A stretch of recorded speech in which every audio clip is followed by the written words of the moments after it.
Hi, everybody, and welcome to Connect and Thrive Live.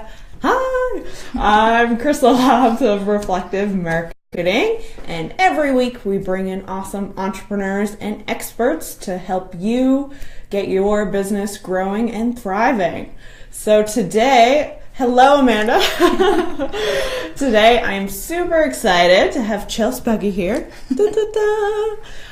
So Chels and I have worked together on a ton of projects. She's one of my favorite people to work with. Bless you. And she is the creator of Awesome with Chelsea Creative Design, as well as Shy Girl. She? I knew I was going to do it. Remember she? She Girl, Big World. Thank you. I knew I was going to mess that up. All right. So Chels, what we're going to talk about today, essentially a bunch of travel blogging and how businesses can use that or leverage bloggers, and also some tips on traveling and working and basically creating awesome content that people want to engage with. Awesome. I'm excited to be here. Long-time fan, first-time guest. Yay! All right, I see we have Angela's on here. Hi, Angela. Good to see you. Okay, so why don't you start with telling us why you started travel blogging? So I started really blogging when I was like 14, but it was just teen angst stuff. So I guess when I started traveling a lot, I started traveling by myself, which was like a super scary experience. Mm-hmm. You're like going to Europe, you've like watched Taken, your dad's calling you, being like, you know, all these scams. So I just really wanted to encourage like other people that they could do it too. They didn't want to, if they were scared, because I'm from a really small area, mm-hmm. So a lot of people just stay there, don't leave after high school.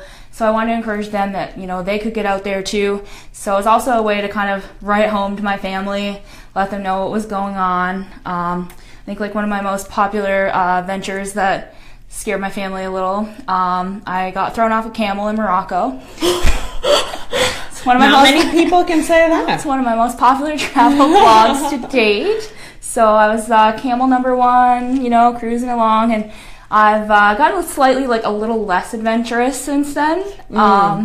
Encouraging other people to be adventurous, but not encouraging them to ride camels through the Sahara Desert. I had a strong, independent camel who yanked me, and I flew off her, but had to get back on the camel.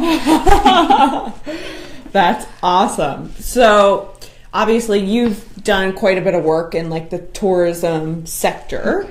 How do you think businesses like tourism or otherwise can really leverage bloggers to get, I guess, a new audience? Or what has been your experience with that? So I actually work in tourism in Miramichi, New Brunswick. It's a beautiful place. You should totally go there. And we've had some travel bloggers come in and out, and you're reaching this totally new audience that you might not expect. I just went to Toronto for the day last Friday and visited Bright Lane Co-working, and they were super friendly with me. I was like, hey, I have a social media business and I work in a co-working space. I'd like to come check your space out. They had turkey dinner, they had beer, and then I had filled out my card information, and they sent me an email being like, thanks so much for coming in. We're not going to charge your card for the day, just for coming in without seeing us. And that just made me want to promote them so much more. Right. So if you're, you kind of get what you give. So if you give a little bit, that promotion can mean so much. Even having these great customer service experiences in your business and remembering people's names, right. That can make people want to share your social. I'm a big fan of local businesses. Every time I go in, if someone's has great customer service or really good food, I'm always sharing it, and that equals business for business owners too.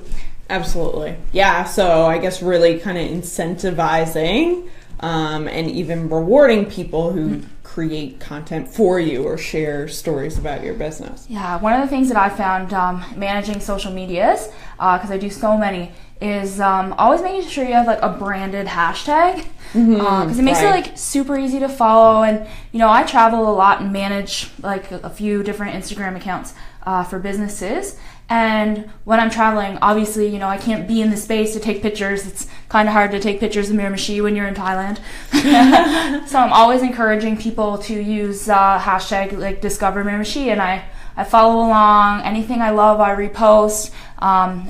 Make sure you ask them first, because they might get a little upset. But I ask them, and it's a great way to drive user-generated content. So that's one thing. And it's one thing for you to be like, as a business, sharing photos of your business, because then you're like, oh, I'm like promoting myself.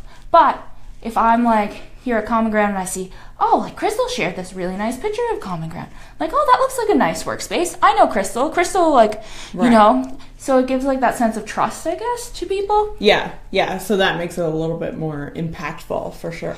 Yeah, you have that personal touch, and if it's someone like really cool that like you low-key want to be like, you're like, that's like the coolest person ever. Like, Crystal is amazing. I'm like, I want to be like Crystal, and I'm going to do that. So, you're thinking about this when you're looking for influencers. Absolutely. One of the things I always try to make sure you're looking at too is people who are positive and generally like giving out that like air of like, positive, and like if you're a business and you share like a photo someone posted and you're like, oh, it's like a great photo of like my fried rice, so you post it. But then if someone follows that link and every other poster like is them, let's say, down on George Street like embarrassing their drunk friend, right, and that doesn't look very good for your business. So I always just try to check out their profile, make sure they're a kosher, savory individual, because you wouldn't want that to be related to your business. Yeah, that's a really good point for like reputation management, for sure. So I see we have a few people tuning in live. Hi, Susan and Andrea, and Angela and Amanda are on here. So those of you who are watching live, because we're talking about travel and all that fun stuff today, comment below with your favorite place you've ever visited. How about that? What's your favorite place of the 25 countries you've been to? I have a really tough time deciding. I have certain factors that like I'm looking for when I'm traveling. Obviously, as a student, the first one is always cheap. Yeah. I like cheap, and I like nice weather. So definitely. For me, it always comes down to Thailand and Greece. Thailand is so beautiful. The people are so nice. The weather is perfect. And also, I like eat pad thai like it's going out of style. Yeah. And Greece is a little more expensive, but their food too. I'm like a huge foodie when I travel. Like, I went on vacation with one of my friends, and she was just like a huge tourist. She's like, I want to see this and this and this and this and this. I'm like, I want to try like this beer. Also, like, have you heard of Hungarian goulash? Like, I'm like, I go on like these grand tours of like restaurants and the beach.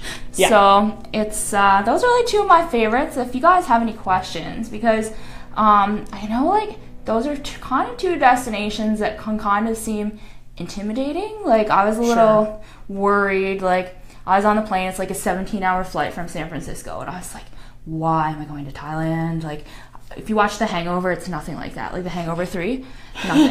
So I was like, oh my God, what have I done to myself? Like, I'm going to get kidnapped. Like, this is just too far from home.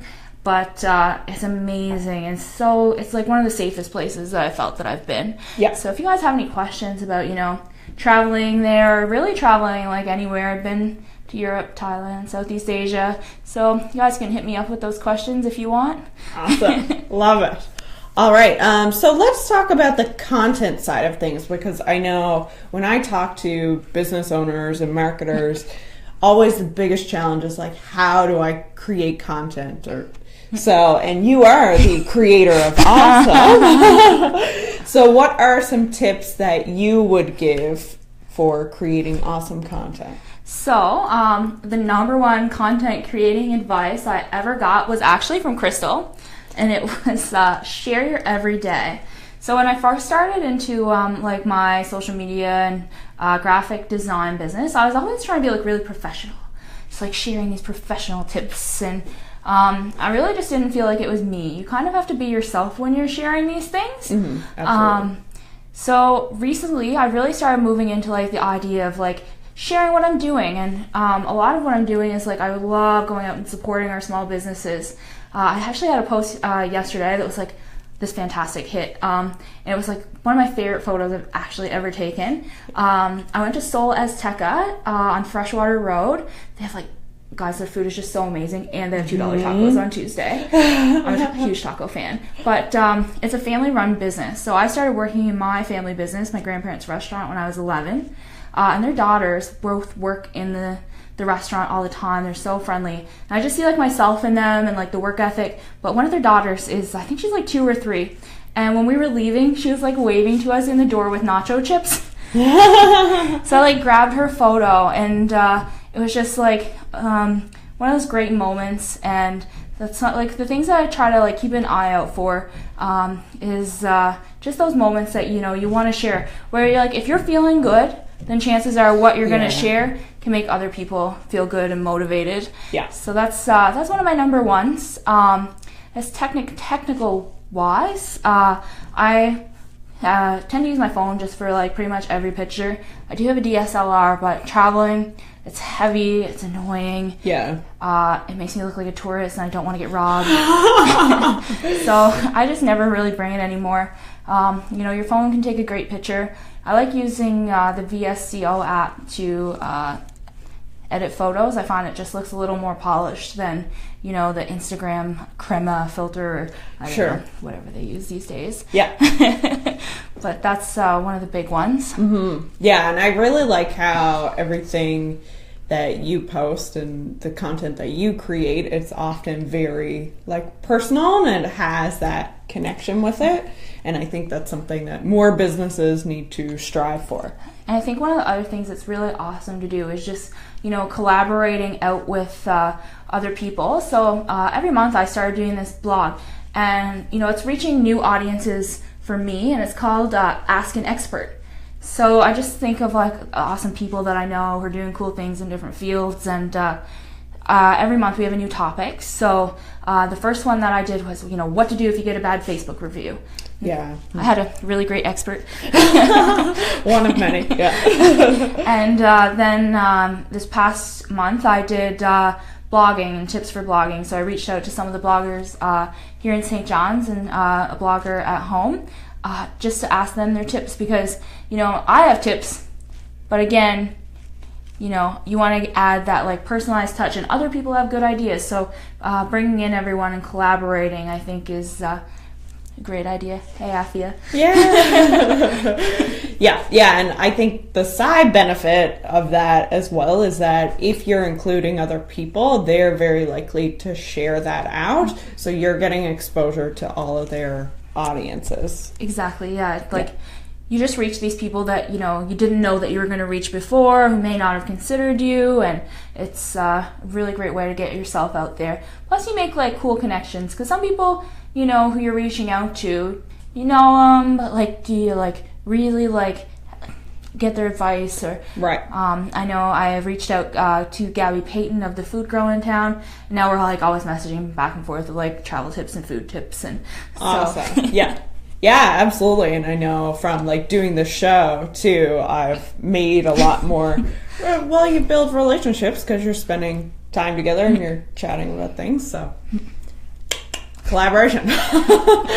All right. So we did get a couple comments back. So Andrea said, I lost her. Or no, sorry. Amanda said that her favorite place so far has been Ireland. Oh, I loved Ireland too.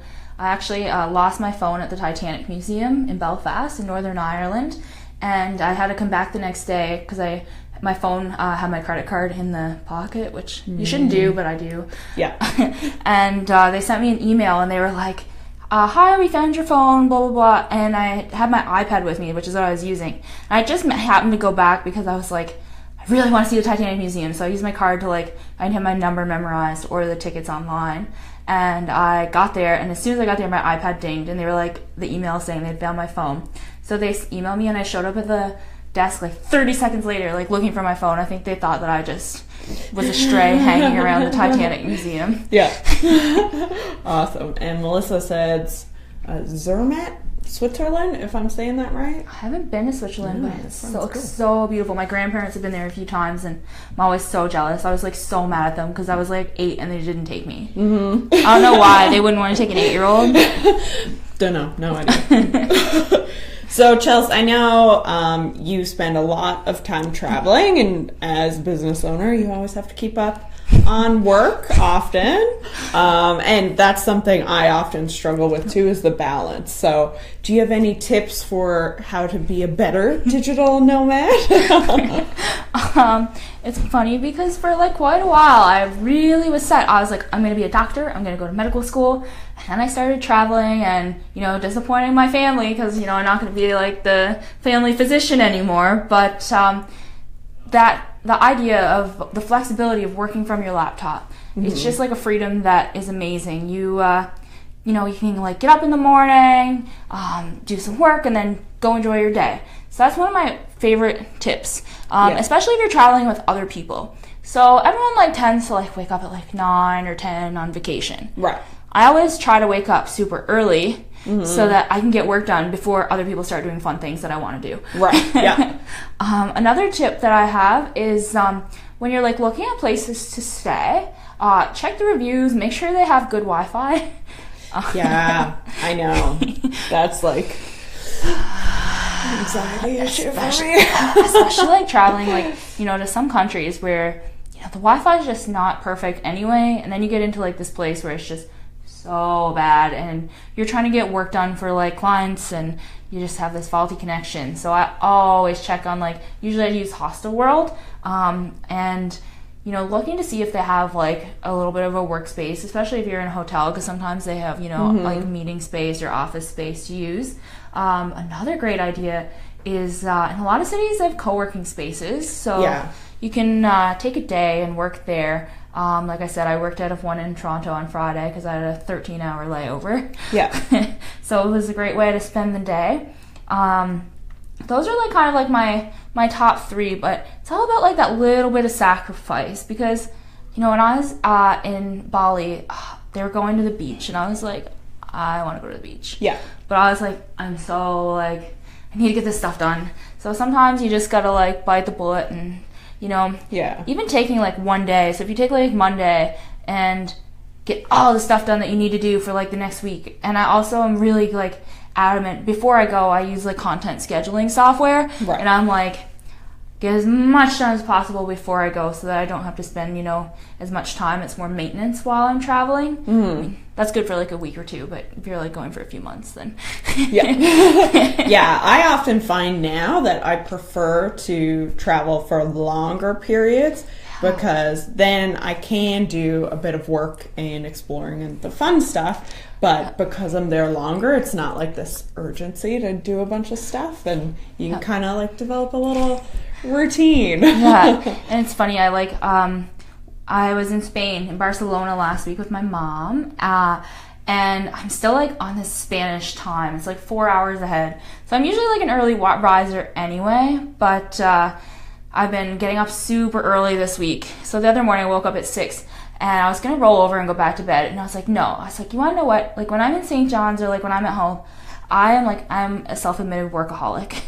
I like work like probably like 10 to 12 hours a day most days. So when I'm traveling, I tend to work like 2 or 3 hours a day, but then, you know, travel and enjoy my day. Whereas here, I rarely take the time to enjoy my day like I should. So I was like, you know what? I'm gonna get up. I'm gonna go to Signal Hill.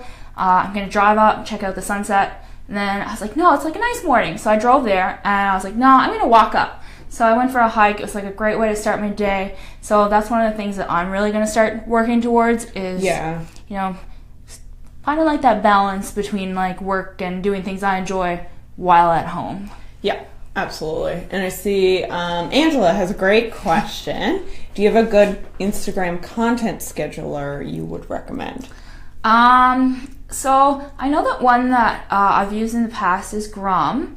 It's like grom.co. It's weird. It feels like it should be com, but it's not .co. I tend to just post things on Instagram as they happen. Because I feel like sometimes, it can feel a little staged if it's like if you're just posting at like the opportune times every day.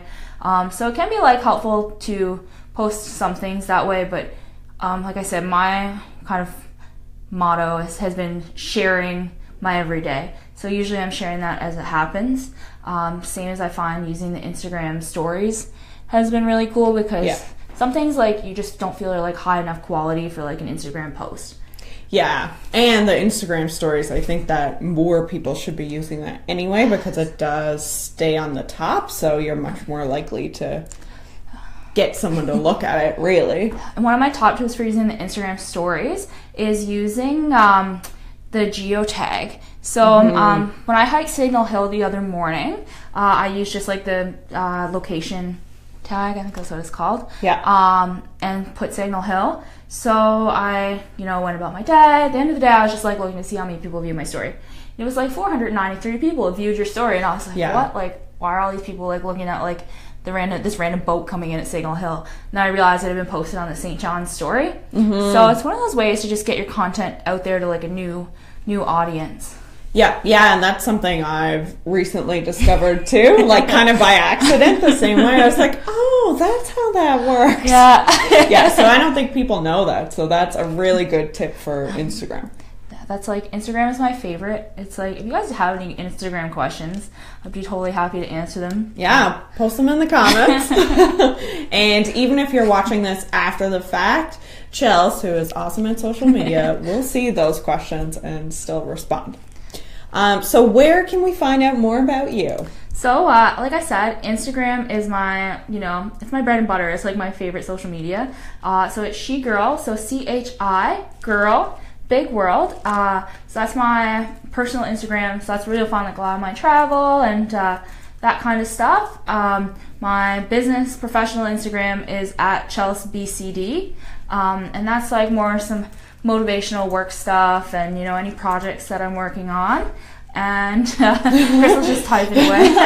And my social would be Chels B Creative Design on Facebook, or She Girl Big World on Facebook too. So, I like keep them kind of separate. So She Girl Big World is more of like my travel, and then Chels B Creative Design is more on my professional side. So be patient with She Girl Big World. I'm in the process of like rebranding and rebuilding the website to look a little more professional. So if you go and you're like, she only has like 7 stories. Like, she's been in 25 countries, but 7 stories? What? That's what it is. Yeah. All work in progress, right? Work in progress, right? Yeah. Awesome. Well, thank you guys for tuning in this Friday. Be sure to come back every Friday at noon. And thank you so much for joining me today. Thank you for having me. Looking forward to catching some of your future episodes. Yeah. All right. Bye, guys.